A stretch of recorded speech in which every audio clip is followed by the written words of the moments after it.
It is season 6 now. We know our format, we know what works, we know the type of people we want, we know the type of personalities we want, we know how to push people, how to get the best out of them.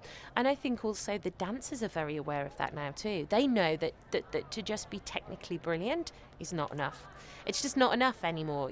Yes, of course you have to be able to surprise, delight and entertain, but you also have to bring your personality. You have to bring your stories, you have to bring your sense of humour, you have to bring that certain special something, that charisma, star quality, whatever it is, you have to bring it. And there's no point in going, oh well, I wasn't sure and I would have brought it on day 4 of Vegas. By day 4 it's too late.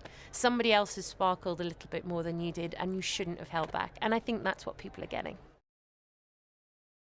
I think the auditions for season 6, I mean, they're going brilliantly well because this is our first day in Vegas. So we've collected all the best people from all the different cities that we've been to, and now we bring them all to Vegas. And we've just been watching their solos while we've been here, and they've been amazing.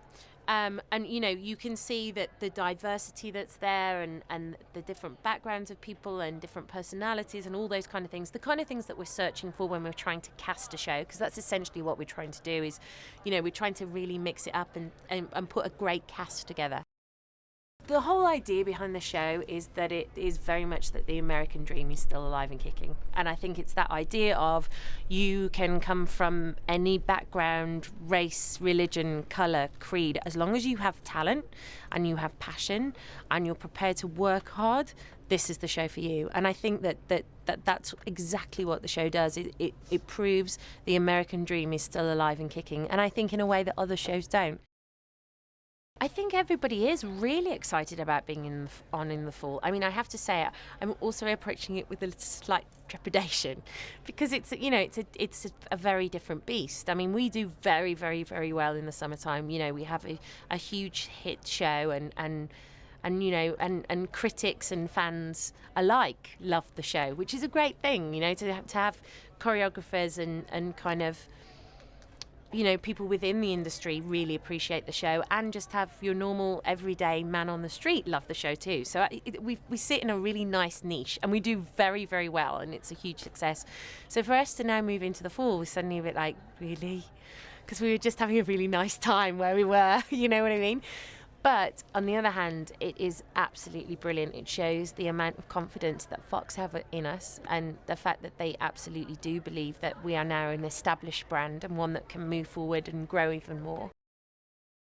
Even if you're not into dancing, you can watch the show and you can connect on a human level, because dancing is the narrative that runs through the show. But actually, essentially what you're doing is just connecting with other human beings and hearing their stories and their trials and tribulations and successes and failures. And that's something that we've all felt at some point in our lives, or not, you know, and you can watch it and absolutely identify with the kids on the show, and I think that's actually what makes people get up off the sofa, pick up the phone and vote for them. If I said to you now, okay, name me 10 famous singers, you could do it like that. If I asked you to name me 10 famous dancers, you could probably do it, but it would take you a while. You know what I mean? You wouldn't be able to. So essentially what the show is doing is we're elevating these dancers to a position and putting them on the world stage. So literally Mariah Carey will ring up and go, "Ooh, I need Janine to come on tour with me." Or you know, I mean, the opportunities that are available to them is absolutely huge. And now they walk down the street and everybody knows their name or wants to know, what was it like, Brandon, when Mia said you were cocky, or, you know, whatever it is. So it's kind of, it just allows them to then, it's the springboard. And then from that springboard, they can go off and do whatever they want to do. Because I am my own stylist, I actually don't know what I'm wearing until the day of the day. So I'll wake up in the morning and I'll go, okay, what do I feel like today? Okay, I'm going to go for the sparkly black mini dress with a big tiger on the front. Because that day I feel like, I can pull it off. But then another day I might be like, you know what? I wanted like a very chic Yves Saint Laurent white suit. You know, and it depends. For me, I'm just like any other woman. Some days you can rock a black leather mini dress, and other days you just want your jeans and sneakers. So, and I think that directly reflects in your performance. You know, depending on how comfortable you are in your own skin and in the clothes that you're inhabiting, I think my performance is a direct reflection of that.